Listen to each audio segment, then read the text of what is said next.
Hey guys, you probably heard that New York Times endorsed presidential candidates, Democratic candidates, and this time it's so shitty. They endorsed two candidates, Elizabeth Warren and Amy Klobuchar. Alright, that is ridiculous. I'm gonna share with you what people from The View think about this, and then I'm gonna talk about this shallow unity of the endorsement and why it's so wrong. It's unbelievable. It's yeah. Let's start from The View. So let's hear what Whoopi, Megan, other people talk about this.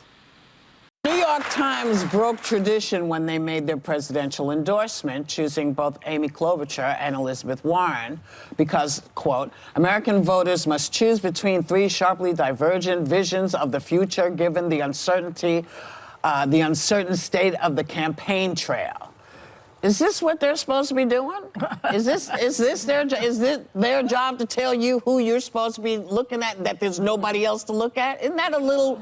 It feels a little. It's traditional that they do this each Yes, election but cycle. I don't think it's a good idea. Well, I was laughing my ass off when I read this. For a lot, just bear with me on this. First of all, you're endorsing two women with two completely ideologically different views on their path forward. One is obviously far left, Medicare for all. The other one is a much more centrist woman from the Midwest. Second of all, the New York Times has the most access to all these candidates, arguably of any other outlet. And you can't figure out one. I'm sorry, everyone in here is going to have to choose one. This is not how this works. And also, on the final point of this, you chose both of the women.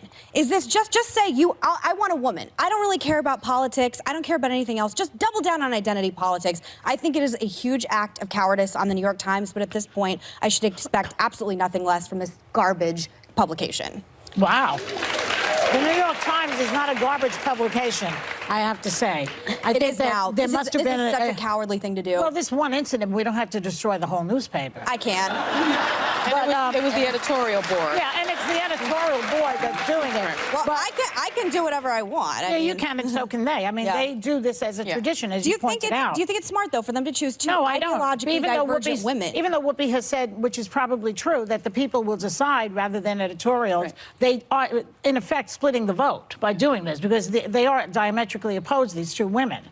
But so it's a mistake. I agree with you, basically. I just think that I just don't agree with you about the New York Times. Yeah, especially because it's the editorial board, and so their opinion Can we show the clip, though, of the woman in the elevator with Joe Biden? Yeah, I was going to get to that, but I just wanted everybody to have their one thing that was interesting to me, I don't have a problem with choosing two women, because if they feel that two women are the best candidates, then I don't know that that's identity politics. Maybe they just think that two women are the best candidates for that editorial board. But what I do have a problem with is I felt that it was sort of this like blatant slap in the face to black voters, because you know that you need black voters to become the Democratic nominee. In the past 30 years, no Democratic nominee has won the nomination without the support of the black vote. Amy Klobuchar has a 0.5% black vote support. And so to sort of gloss over her prosecutorial record, she's got 9%. So that's a significant difference, again, I think. To just reiterate what you said, it's really their opinion. And it's their opinion, but in my view, it just seems to me that to miss the mark so badly. To decide that this is what you should be doing, without saying, listen, this is a group of 9 people. I don't know how many of you there are, actually. But it should say there's 9 of us, and this is what we thought, as opposed to putting the cloak. And I've never been a fan of it. I don't think anybody should say, well, this is the only people that you should. Because I need you to be clearer to people about what's out there and who's out there. So exactly, they should, I don't understand. They're basically saying the opposite of Donald Trump are two women who are completely opposite to each other. This is crazy, and this has triggered a lot of funny comments over the internet. Let's take a quick look at this. Yeah. The New York Times splits their endorsement, pleasing no one and inspiring Twitter bonanza. It's by Jordan Hoffman. It's crazy. It's really, really funny. So, okay. In a move designed in the laboratory to please absolutely no one, they hashed their bets between, in their words, realistic and radical. And selected both Senator Amy Klobuchar and Elizabeth Warren, and somewhere in the process they forgot Danny Rose and Rose's words of wisdom. You can't ride two horses with one behind. Exactly. So the endorsement the endorsement come as a capper to a fully overhaul of Times opinion section, which included a taped borderline reality TV aspect to the selection. So they basically turned this into a reality TV show. While it is understandable that the paper of record may want to shake things up a bit and modernize, the peculiarities inherent in their decision came with no shortage of criticism. So to that end, those of us puzzling around on the phones on midnight before a national holiday had drew no shortage of chuckles while looking at Twitter. Disclosure, I was in a taxi and filed off at least 10 of my own, some better than others. Here are some of the more amusing ones that aren't dirty. NYT Ed Board endorses a pizza or a tie. Whatever you want is fine.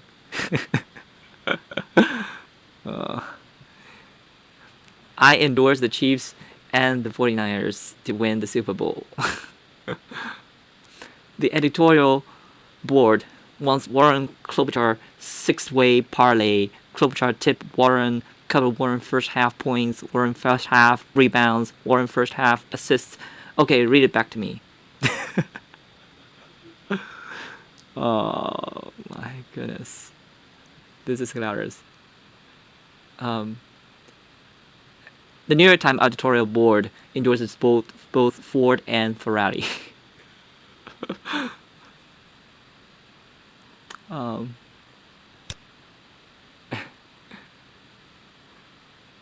Breaking. New York Times endorses Endorsed by Bylachar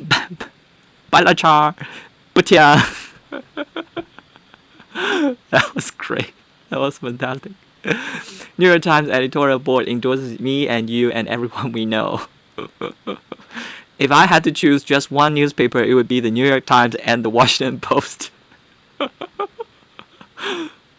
Oh my gosh. These people are hilarious. Okay. Funny people. Yeah, I mean, New York Times just endorsed the idea why can't everybody just get along. Oh. So what does it mean you endorse two candidates? Oh my gosh. There's no rule that NYT can endorse two candidates, nor is there a rule that a dog can play basketball. Okay, let's be a little more serious now.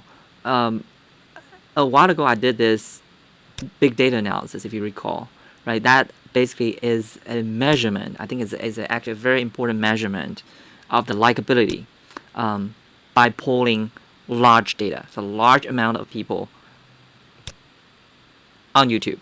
Okay, so this is data from everything a candidate said, a Democratic candidate said during the debate in Atlanta. So this is from November 20th, 2019.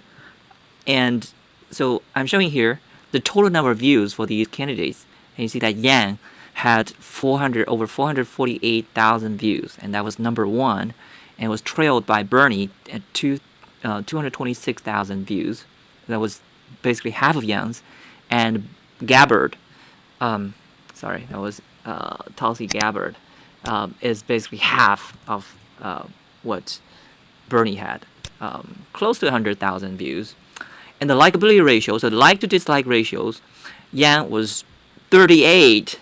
That was absolutely number one. And Bernie 10. Gabbard 12. So the reason I put Bernie as second is because Bernie has so many views. And in terms of likability, actually, this likability ratio, Gabbard is higher than Bernie. And then, the fourth place is Tom Steyer. That's surprising to me, and probably to a lot of people. But I mean, Tom has been surging in the polls, right? He even had over 10% in some early states. Although it is true that he's so rich. I mean, he spends so much on the TV ads. But still, I mean, his likability ratio is good. It's better than Pete and Warren and many other candidates. And Mel Pete, likability ratio is 1, and Warren is below 1. Okay, so how is it fair that you endorse Elizabeth Warren, whose video of the debate performance only had 21,000 views? That's like is like 5% of what Andrew Yang got, and her likability ratio is below 1, while Andrew Yang's 38. Okay, and Amy Klobuchar is even worse, much worse. So her video only had 3,000 views, and the likability ratio is terrible. It's 0.16. And those with low likability ratio, right? Like Cory Booker and Kamala Harris already dropped out. Those below 1. So we can reasonably expect that Amy Klobuchar is going to drop out at some point, and with such a bad, is it the worst likability ratio? And Joe Biden, same thing. And here, one thing to pay attention to, to bear in mind, is that this is data from YouTube, so it's probably has a larger number of younger people who use internet and watch YouTube videos more often. So that's probably why Joe Biden is still doing pretty well in the traditional polls, right? I mean, most of people over 45 or 50 knows Joe Biden and probably would in the polls give him more support. But it's so we need to take all these factors into consideration, right? But I think this data is still very, very useful, and this is actually one of the only data that one could use 4 years ago to predict Trump's victory. I did that. I used the YouTube big data analysis. I predicted Trump's success, his winning of the election. I hope that's helpful. And now you can see how ridiculous it is that New York Times would endorse Amy Klobuchar and Elizabeth Warren, who have such low likability ratios. Okay, low number of views on YouTube. And for those of you, those who think Elizabeth Warren is uniting the country, let's just take a look at this video clip and see who is actually uniting the country. So this is also from YouTube. South Carolina Democratic Convention. It was a 7 hour 14 minutes long YouTube video with all the top candidates, all the candidates basically at that time, over 20 of them. They each presented about 10 minutes. And let's look at the comments. Okay, so there are 180,000 views. Let's look at the comments. It's all about Yang. Not left, not right, forward, Yang 2020. Wow, Yang is gaining more and more supporters. Proud to be a Yang Gang member. It's pages after pages. It's all about Andrew Yang.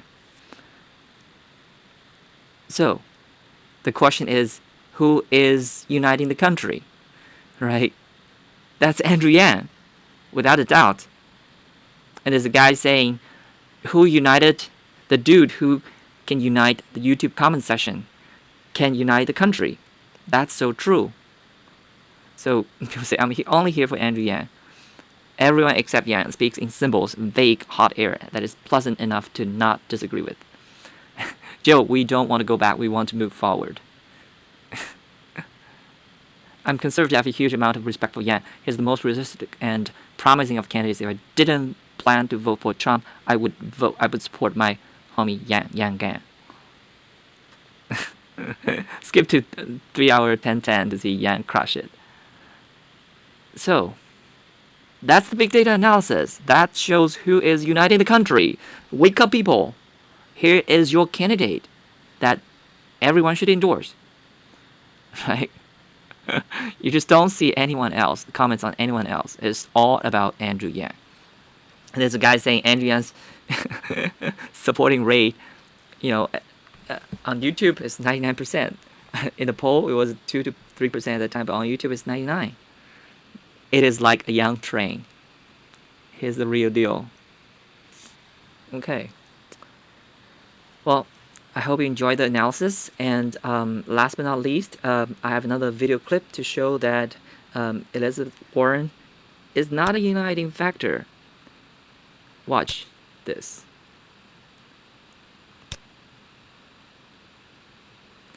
Warren's speech in Atlanta is being overtaken by people yelling, "We want it to be heard." So there are protesters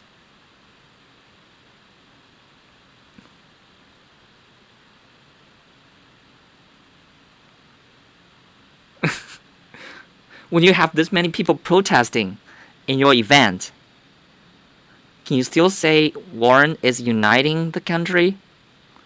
It's just insane.